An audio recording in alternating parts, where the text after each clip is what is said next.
Hi. Well, recently I've been doing some videos with multiple guns that are similar. Well, here's a couple that's similar that are pretty rare guns.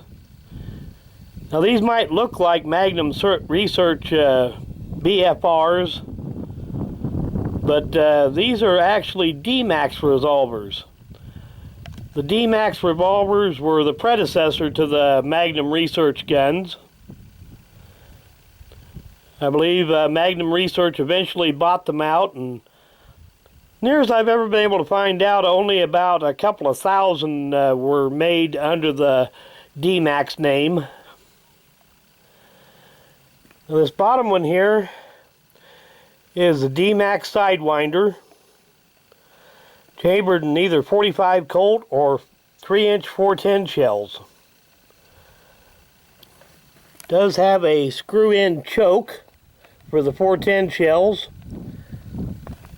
Help tighten up the pattern a little bit, because pistols chambered in 410, the shot spreads really fast. Of course, you have to remove that to fire 45 Colt in it. And the top one, this is a D-MAX L5 Sidewinder, chambered for 45-70. So I'm going to load them up and we're going to shoot both of them today. Now if you think these guns look a lot like a Ruger Blackhawk, you'd be right. Essentially they are just a big, beefed up and elongated Ruger Blackhawk. Now this is the 45-410, and it's a 6-shot. The 45-70 is a 5-shot.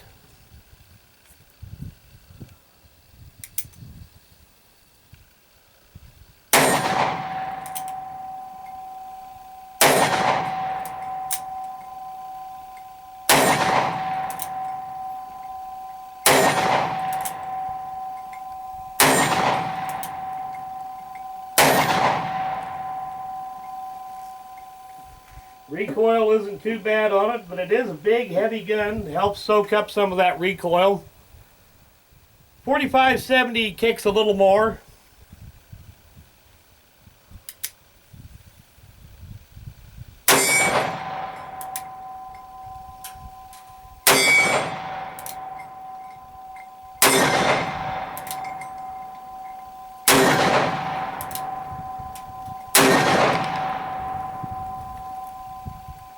It really hits that steel target hard, but this is a powerful round, designed for a rifle. Now there's just 2 410 shells left in that box, or there was. Got them loaded in the gun now. Thought we'd do something a little bit different. Out there a ways, we've got a target stand. I put some paper plates up on it. Now, some of those paper plates already have 30 caliber rifle holes in them, but we'll be able to tell the difference. So this here is 6-shot. I'm going to fire one shot from clear back here and see how many of them actually get on the target. Then we'll get up closer. This when you're using this gun as with the 410s in it, it really does have a very limited range. With hot-loaded 45 Colts, this gun does have pretty good range, but with the 410 shells, it really is intended for up close.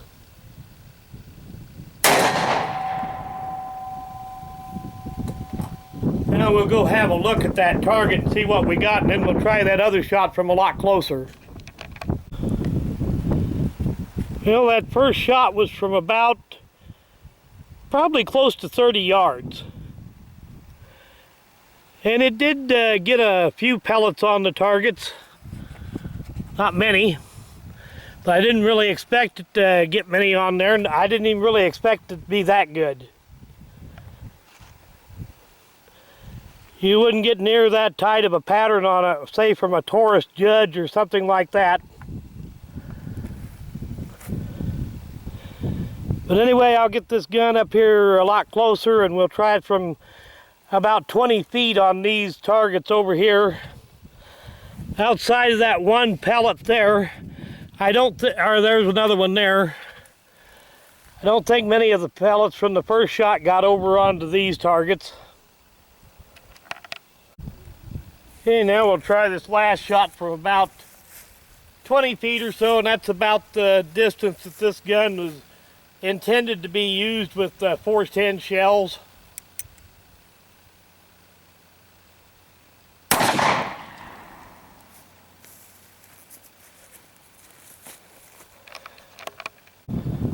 Okay, now that's more like it. Nice little pattern there. Got just a few on the upper plate and a few on the lower plate.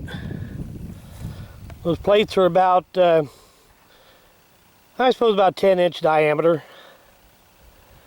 So at 20 feet, that's about what you could expect out of this gun. Now say like on a Taurus Judge or something like that that doesn't have a screw-in choke, that would be a lot bigger pattern.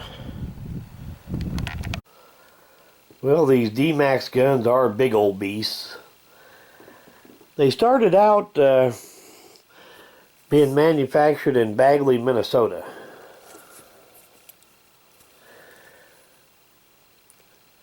I remember it was just a 3-man operation. These guns weren't sold through distributors to start with. They were just sold to order to local dealers. This one's in 45 and 410. Essentially, it's just a giant Ruger Blackhawk. Does have a screw-in choke. And I can't stress this enough, that if you have one of these guns or one of the Magnum Research guns that came along later, you have to remove that choke before you fire 45 Colt in it. Because that choke is considerably smaller than the diameter of the bore. So firing 45 Colt in one of these with the choke installed, just like firing a gun with an obstructed barrel. Now these are very heavily made guns, but still that pressure spike would be something else. Now these are a 6-shot revolver, that standard Sidewinder. Now this 45-70, it is a 5-shot, just as heavily made as the other gun.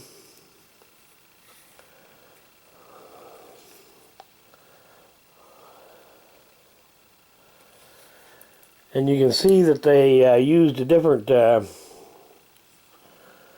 serial number range on the 5-shot guns than they did on the standard Sidewinder.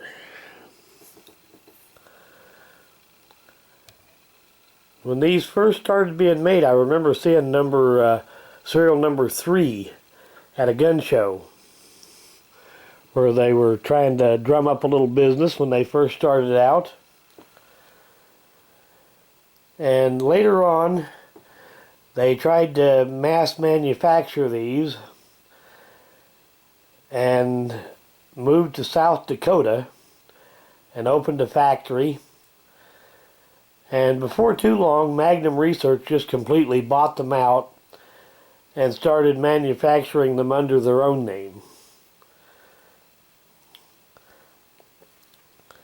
And before too long here, I think I'm going to take this one out again and put it up against the Taurus Judge, just to see how much difference that choke makes and how fast the shot spreads.